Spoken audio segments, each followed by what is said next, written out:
Wow, this is gonna be the third upload this week. No, wait, that was last week. We did 3 uploads last week. This is the first upload this week. Well, at least we're gonna hold true to uploading weekly at least. And you guys got a couple bonus videos last week. But this video is gonna cover a topic that we've been messaged about on all social media platforms. People have been asking in the comment section on this channel, what happened to the Tramp? And in this video, you guys are gonna get a live update on what is going on with the Tramp. And if you don't know what the Tramp is, or what car that is in our plethora, or our fleet, well, let's insert a Tramp montage real quick.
Alright, welcome back to Streetcar Shenanigans, our YouTube channel where we're trying to kind of keep you guys updated on what's going on with our personal projects and shop projects. Today I spent a good amount of time on the Tramp, and that is the motor that you see before you. So you guys didn't see this car at all last year. It is our small block Ford Procharged stick shift SN95. It is what got me into cars. It is the seed that was planted in all of our minds when we were very young and got us pretty much hooked and into the lifestyle that we're in today. The Tramp was originally named by my mom because it was my dad's car, or is my dad's car, and we have since made it a little bit more race that he's comfortable driving. So instead we are building him an 0304 Cobra, which you guys might have saw the 4.6 in previous videos. It's the one behind me here with the Gen 3 VMP ported. Because he wants power steering and air conditioning, which the Tramp always had until we kind of taken it as a feature vehicle for streetcar, let's say, and we went to a Renegade bracket for the blower and cleaned up the engine bay. And anyway, we don't need to go that far back, but now the Tramp was due for an upgrade last year due to dropping an exhaust valve in the AFR 205s that was on it. So we got those heads repaired and they were fine, but the block, unfortunately, the engine was not. So we we upgraded the pistons to 12-to-1. We had a different top end assembly. If you haven't seen that in a previous video, I'll put a link to building this motor about this exact same time last year. And we went 12-to-1. We changed the cylinder head to a twisted wedge R head. We changed the intake manifold to a box R manifold, and changed some valve train upgrades, thinking that we were going to get a little more RPM out of it. And long story short, you guys didn't get any of this information moving forward, is that the car failed. It did not do what we expected it to do on the road, valve train wise. It did not rev as high as I wanted it to rev. Not that the rev really matters. I should have not been so stuck on the RPM because it made a ton of power. I mean, at 12-to-1 with the D1X, it made 1,050-ish horsepower at the back tire on pump E85 with the faceplate T56. The car was just an absolute riot to drive. It picked up a ton of torque over the old motor, which that one was still had some pretty good compression. It was like 10.3-to-1. So it still had good torque before, but now it like really woke it up in the mid-range. It was a lot of fun. But losing the RPM was kind of a bummer, especially because I thought I put a lot more higher RPM capable components in the valve train. 3/8 push rods, T&D shaft mount rockers, So what ended up ultimately happening was we took it to the dyno, we tuned it, we took it to a track rental. We ended up making like 3 licks there, and all 3 got aborted in the middle of third gear because the car was acting like it was like misfiring or detonating, and it didn't matter if I took fuel away, added fuel, took timing away, added timing. Although, you know, the spark plug was really telling us that it could have taken more timing, but it didn't help it. So we took a bunch away. That didn't help it. It had this weird situation at 4,000 RPM where it really wanted to like lug the car down, which happened even on the last setup quite a bit. So we were chalking that up to ECU problems. So anyway, as far as it really pertains to the engine, I took the car home. I took Dad for a ride in it to show him the issue, and we took it down some street in Mexico and really romped on it through 3 gears. And there was a smell in the cab that we weren't really familiar with. It kind of smelled funny, but it definitely was like laying over at like 6,300. So we turned around, came back, just rolled through third gear from like 3,000 and up, and it got to about 6,500 and started laying over real hard, like it was misfiring. And we all of a sudden got like a really strong stench of E85. Well, pull over to the side of the road. Luckily, there was no fire or anything like that, but it backfired so hard into the intake manifold that it pushed the O-ring out of the base of the injector. It was just hanging out and just completely hosed the entire engine bay full of fuel. That was when we knew that whatever problem we were chasing was 95% valve train related. So we took it back to the shop. Dan did a leak down test on the Tramp. It failed leak down test on 2 holes pretty significantly. So we decided we're just going to take it out. So then once we tore apart the engine, that is when all the gloves kind of came off. We had to look at every single component to see what is it that we changed that could have caused the problem. Now obviously compression is going to make it a very small tuning window. The camshaft location was different, which was going to increase dynamic compression in the mid-range, which plus the actual static compression being increased was, you know, making the mid-range a really volatile place to be.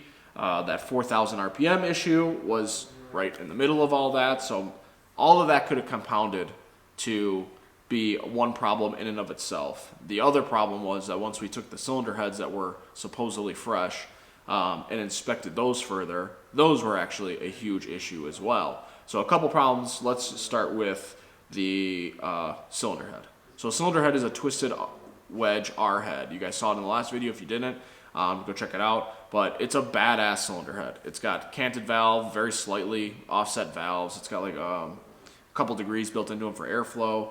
They are banned in a lot of the NMRA races due to it not being an inline head and performing so well. These ones were ported, so it was a 225R head that has been ported. It had a port matched lower.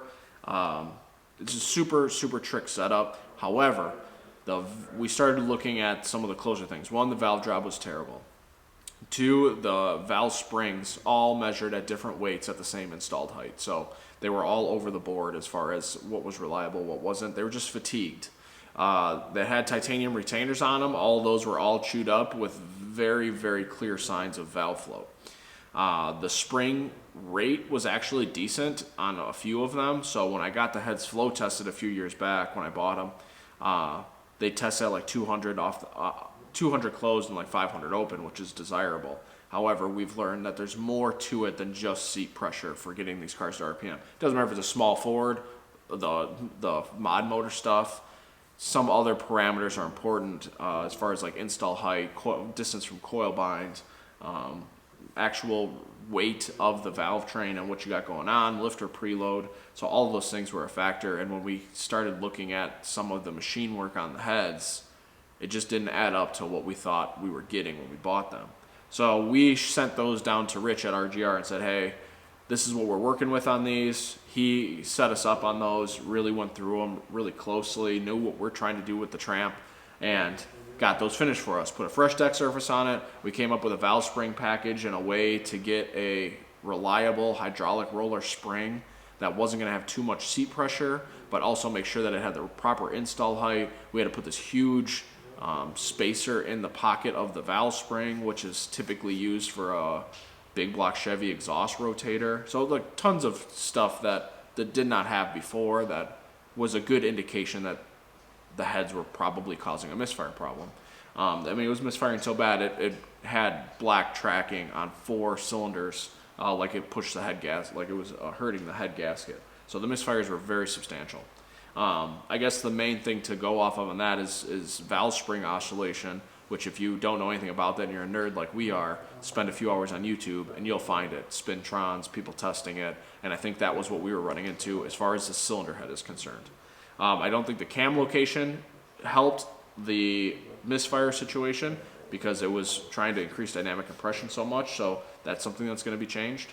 So once we had everything remachined and good to go, we started assembling it. This is roughly, I don't know, 6 months ago, 7 months ago from today, that when we were putting it back together thinking that we were still going to have a decent half of a season.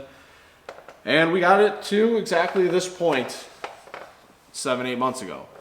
Then we were doing one of these, turning the crankshaft over, seeing how it felt, and for some reason it had a hitch in it, in the same pot, in the same spot, at the same position, every single time. Now you could still turn it pretty easily, kind of like this, but you knew in your heart of hearts that there was something wrong. So we started going process of elimination, and being a blower car, we started with number 1 main. We loosened the number 1 main, problem went away. So once you loosen the number 1 main, it would turn just fine. So upon further inspection, we set up a dial indicator, and I'll put a clip in here where we did this. And we were able to see that it had a ton of run out at the tip of the crank snout, which translated all the way back to the number 1 rod journal. Obviously, we couldn't test the rod journal run out, so that was tested by Shaft Tech when we sent the old crankshaft, which is back over here, you can hardly see it, to Shaft Tech for them to inspect. And we were intending on them straightening it and then putting it back into the motor so we can continue on with life. But they said that there was micro fractures at that number 1 rod journal, so it was no good. And in true streetcar fashion, we cannot put it back together with parts that are equal to or less than what was currently in them before. So we decided to order this crankshaft, which is the new Cali's center counterweight 4340, the baddest of the bad crankshaft to put in the Tramp. So hopefully we don't have to go in here again. This took forever to get, and we just, the other day, had it balanced and it's ready to go. And I can't stop spinning this over because this block is really scienced out and blueprinted this time. We paid really close attention to main bearing clearance. I spent today doing that. We have some bearing shells mixed and matched around to make sure that everything is exactly what we want it to be this season. Same thing with the rod bearings. And this is where the Tramp stands.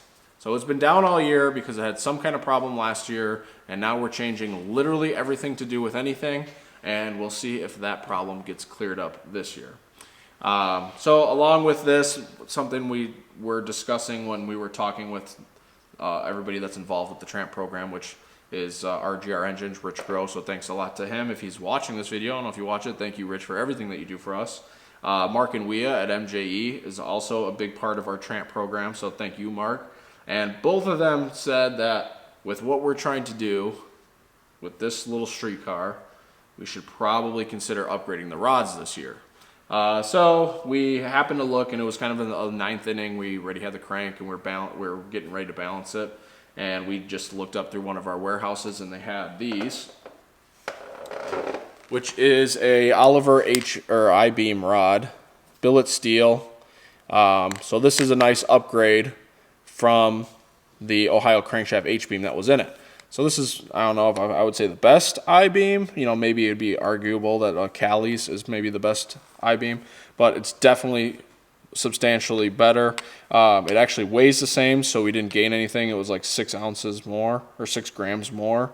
It has a lot more support around the pin on the top up here, which we had problems with the H-beams deflection on both sides, where it has nowhere near the amount of meat supporting the pin, and you can see it in the bushings of the old H-beams. So that was kind of the deciding factor, and not to mention that we have another upgrade that we'll save for the next video to drop on you guys, because obviously going through all this just to make the 1040 again, even if it's reliably, consistently, and all the time on the street, well, you can't do this without trying to get a little more power out of it. So we'll save that conversation for another video. You guys have already blessed me with your time this far to listen to me babble for 10-15 minutes about what's going on with the Tramp. I'll show you a quick rundown of the components that are going inside this engine. The next video you see on the Tramp motor, we will be assembling it to a long block and kind of discuss some more details regarding what's going on top of it. But you guys already saw the Oliver I-beam. This is actually the same piston that we had last time. It's a diamond custom piston. Mark spec'd it out for us, so it has a little bit less dome than their off-the-shelf does for the Twisted Wedge R. And this puts the compression ratio on this thing just about 12-to-1. But doing a little bit more research on quench and compression ratio, dynamic and static. So I think we're going to try to add a little bit more head gasket to this year to increase the quench area that's at the top of the piston between the head and the top of the piston, make it a little bit safer. Obviously, running this kind of compression with as much boost as we do, we're probably also going to run it on ignite and pulley it as hard as we had it before. On the street, I'll probably end up pulling it down because I drive it just aggressively on the street as I do at the track. And I don't think that'll be necessary at the new power level that we're shooting for. And I definitely do not want to go inside of this thing ever again. Well, for general maintenance maybe, but I do not want to replace any of the components that we have put in here this year ever again. We have other cars to build, other things to pay attention to. This one should just be old reliable. You know, 1,200 horsepower on the street is reliable these days, so that's what it needs to be. Let's touch base on this crankshaft to close this video out. I want to show you guys the difference between what's this new center counterweight. A center counterweight is not like a new design. It's what all like LS crankshafts come with stock. It's what all the mod motor crankshafts come with stock. But I happen to still have them both here, so I will show you what it had and what it has, and some other design similarities that will. Not all 4340 crankshafts are created equal. We found some other things in this comparison that pointed out to us that also makes kind of spending the money worth it. So let's get into that. All right, so here's the setup that we're working with. Dart SHP block. This is that center counterweight deal. So this is where the difference is. At first glance, if you're familiar with this type of setup, this is not familiar. These are counterweights on the center opposing journals, which it doesn't typically have. So this should increase strength marginally in the middle, which is not normally a problem, but it should also increase the stability of the crankshaft at high RPM. It should be more well balanced throughout rather than relying on the fore and aft to balance out the crankshaft. So that's what this one looks like. You can see the two weights. Now we move over to the old Ohio crankshaft that was in it before, and here's where those counterweights would be. So they're obviously not there. Pretty simple, obvious difference. Some of the other differences that we've noticed since we've been playing with this is this cut right here. So this is just the strength between the raw main journal and the rod journal, and that is like kind of like you can kind of tell. You can see the shape. They try to cut material out of it. Is what it is. They try to make it a little bit cheaper, and coincidentally, this is where it is bent. Is in this area here. So on this one, you can see that that is a beefy support now. See, it's straight. It doesn't have any kind of curvature to it, so that's going to add a lot more strength between the rod and the main journals because it's all right here in this piece here, so it's no longer thinned out on the top half. But that is going to wrap up the Tramp update. There's a lot more in store for the Tramp that we're changing. We're literally changing everything. The one thing that will remain true is it is going to be a street car. It is going to be cageless. It will have leather front seats, and it will be comfortable and reliable with a lot of horsepower. So make sure you subscribe for that. Get future updates on the channel, projects. We're bringing you guys a lot in the next coming weeks. Thank you once again for watching and your time this far. We'll see you guys in the next one.